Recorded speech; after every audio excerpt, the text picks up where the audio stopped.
우리가 잘 알듯이 마태복음 23장, 24장, 25장으로 이어지는 이 부분은 마태의 계시록, 마태의 종말론이라고 불려지는 그러한 장에 해당되게 됩니다. 우리가 어제 말씀을 나눴듯이 예수님은 십자가 지시는 주간 화요일 신학 논쟁을 통해서, 세 번의 신학 논쟁을 통해서 예수님은 보좌 우편에 앉아 계신 다윗보다 먼저 계셨던 그리스도다라는 것을 선언하고 선포하십니다. 예수는 누구인가? 라는 그 질문에 대한 답으로서 예수님은 자기 자신의 자의식 자체, 그래서 예수님 역시도 자기는 보좌 우편에 앉아 있었던 그리스도다라는 것을 공히 백성들에게 선포를 하게 됩니다.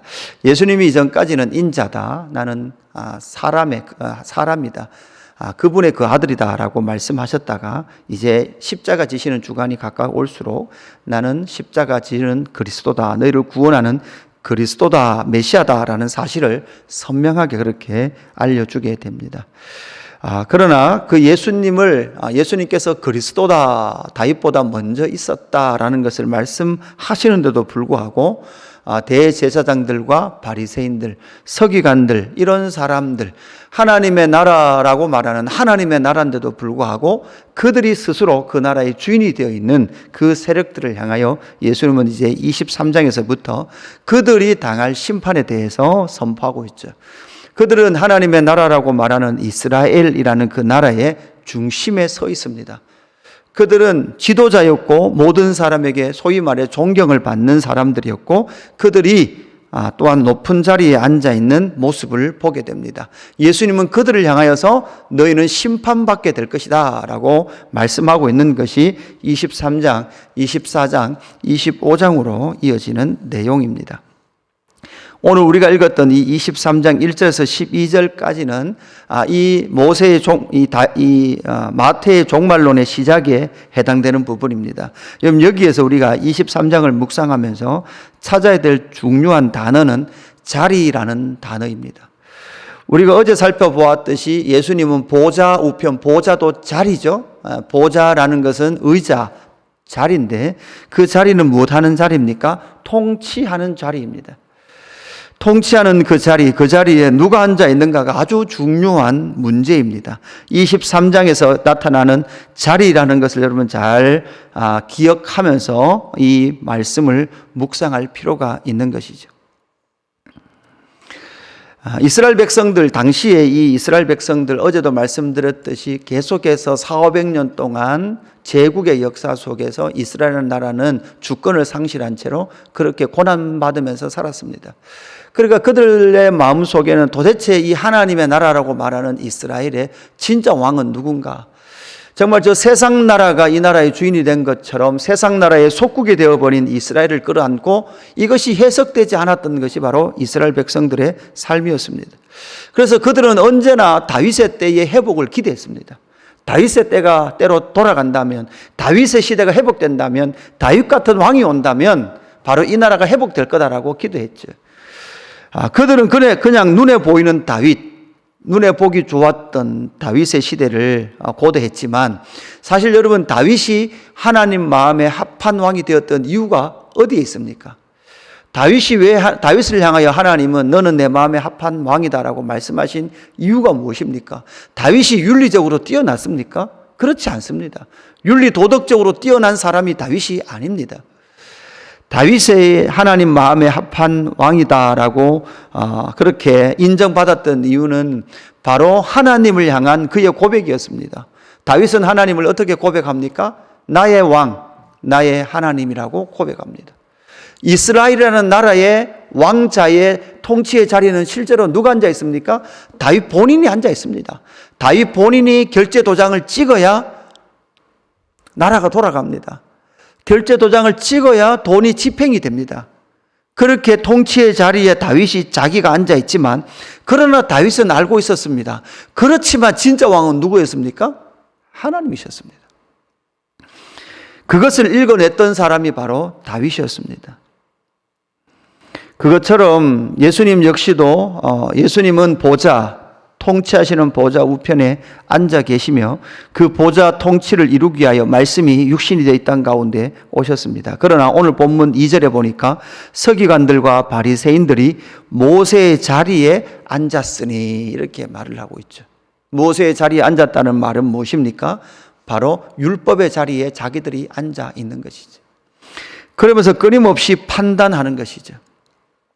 끊임없이 그들은 말하고 판단하고 살아가고 있는 것입니다. 여러분, 첫 번째 아담이 에덴 동산에서 선악과를 먹을 때 장면을 기억해 보십시오. 뱀이 속이며 유혹하며 아담에게 무엇을 요구하고 있습니까? 너 이거 먹으면 뭐 될 수 있다? 하나님처럼 될 수 있다. 그러니까 모든 첫 번째 아담 이후로 모든 인간 군상들은 끊임없이 누구의 자리를 앉기 원하는가 하면 하나님의 자리에 앉아 있기를 원합니다. 아니, 사실 하나님의 자리에 앉아 있습니다. 누구도 뭐라 그러지 않아도 스스로 하나님의 자리에 앉아 있습니다. 그래서 끊임없이 우리는 판단합니다. 저 사람은 틀렸고 나는 옳다라는 생각을 가지고 있습니다. 끊임없이 우리는 판단합니다. 끊임없이 판단하면서 율법의 자리에 앉아서 옳고 그름을 내가 스스로 판단하고 있는 것이죠. 이것이 바로 선악과를 먹은 아담 아래에 있었던 바로 인간들의 특징이라는 것이죠. 그래서 모세의 자리에 앉아서 그들은 끊임없이 말을 합니다. 그러나 그들은 행하지 않습니다. 3절에 보십시오. 그러므로 무엇이든지 그들이 말한 바는 행하고 지키되 그들이 하는 행위는 본받지 말라. 그들은 말만 하고 행하지 아니하며 이렇게 말을 하죠. 율법의 본의 사랑하라. 하나님을 사랑하고 내 이웃을 내 몸같이 사랑하라는 거잖아요. 그것을 전혀 행하지도 않으면서 끝까지 판단하고 있는 것이죠. 저 사람은 하나님을 사랑하지 않는구나. 저 사람은 이웃을 사랑하지 않는구나 라고 판단하는 그 자리에 앉아 있습니다. 여러분, 이 사람들은 어디까지 판단할까요? 모세의 자리에 앉아 있는 사람 누구까지 판단할까요? 결국은 여러분 하나님까지 판단합니다. 우리는 하나님을 판단할 수 없는 자입니다. 하나님이 우리 인생을 왜 이렇게 인도해 가시는지 우리는 다 판단할 수 없습니다. 다 이해할 수 없습니다. 그런데도 불구하고 우리는 하나님조차도 내가 스스로 판단해서 하나님조차도 내 요구를 들어주어야 될 하나님으로 그렇게 하나님조차도 정지하고 있는 것이 우리의 모습입니다. 무거운 짐을 묶어 사람의 어깨에 지우되 자기는 한 손가락으로도 움직이려고 하지 않습니다. 수고하고 무거운 짐진 자들아 다 내게로 오라. 내가 너희를 쉬게 하리라. 여러분, 결국은 첫 번째 아담 아래에 있는 사람은 절대 쉴 수가 없습니다. 그러나 둘째 아담이요 마지막 아담이신 예수 그리스도께서 수고하고 무거운 그 모든 짐을 십자가의 지심을 통해서 예수께로 오는 자는 진짜 쉼을 얻게 될 줄로 믿습니다. 여러분, 피곤하시죠? 참 힘드시죠? 그런데 여러분, 빨리 그 자리에서 내려와야 합니다. 내가 하나님 그 자리에 내가 앉아 있으면 우리의 삶은 절대 쉼을 얻을 수 없습니다.